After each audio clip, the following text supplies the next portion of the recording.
So I've been asked a few times about how I lower these Graham Farish Class 37s, and so although obviously I do more than just lower them, I thought I'd do a quick video to explain the method. So I'm just going to gently remove the body from this one. He says, there we go. Okay. So it really is very straightforward. You just have to be quite brave.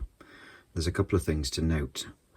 First of all, you have to remove the fuel tank temporarily and take that out of the way.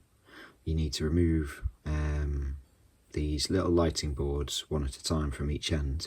So, and they're the main thing that gets modified. So what I tend to do is wrap a piece of masking tape around the truck and the frame so that I don't get any muck or dirt inside the mechanism, and then you just gently lift these out. And then you'll notice on your model that there's unmodified models that there's little tabs either side. You see there's a little nick in there either side of the front. You get that in focus there. So those little nicks either side of the lighting board stop it going too far down and popping out the bottom, as they sort of rest on a little flat tab on the inside of the end. So if you increase the size of those nicks, so if you get a file, a square, I use a square small needle file in those spaces, and increase the size of those nicks by about, well, probably 0.5 mil to 1 mil. Keep adjusting it and see what suits you, and do the same at the other end. So let's see. Trying to get the bloody thing camera to focus. Can you see that now?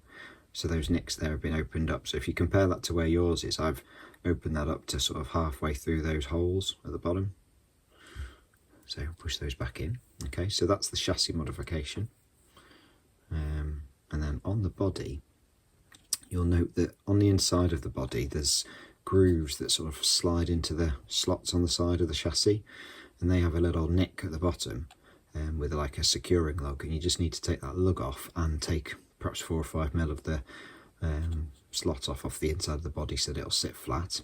You also need to pop off the cab interiors because you can't have those in place. Okay, and then the last thing to do is to reset or reseat the fuel tank. And what I tend to do, I haven't done it on this one, but I try and do on the more recent ones, is take the tank off and then fit a piece of 1 mil square styrene to the end of the tank, across the tank, at the width of the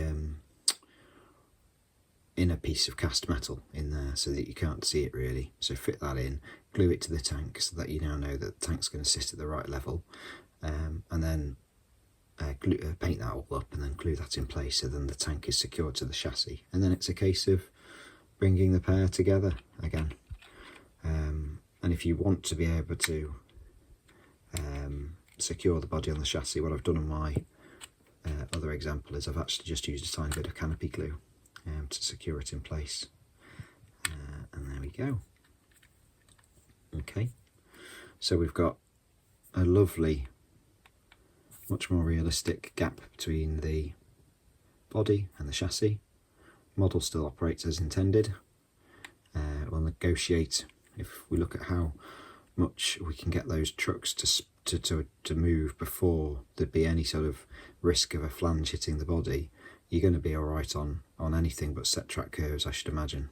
Although I haven't tested it, so don't hold me to it. But you know, if you do operate sort of Pico standard turnouts and stuff, I'd love to hear what you managed to do with your examples. So there you go. Hopefully that explanation was useful, and you can do something with it. And until next time, more soon.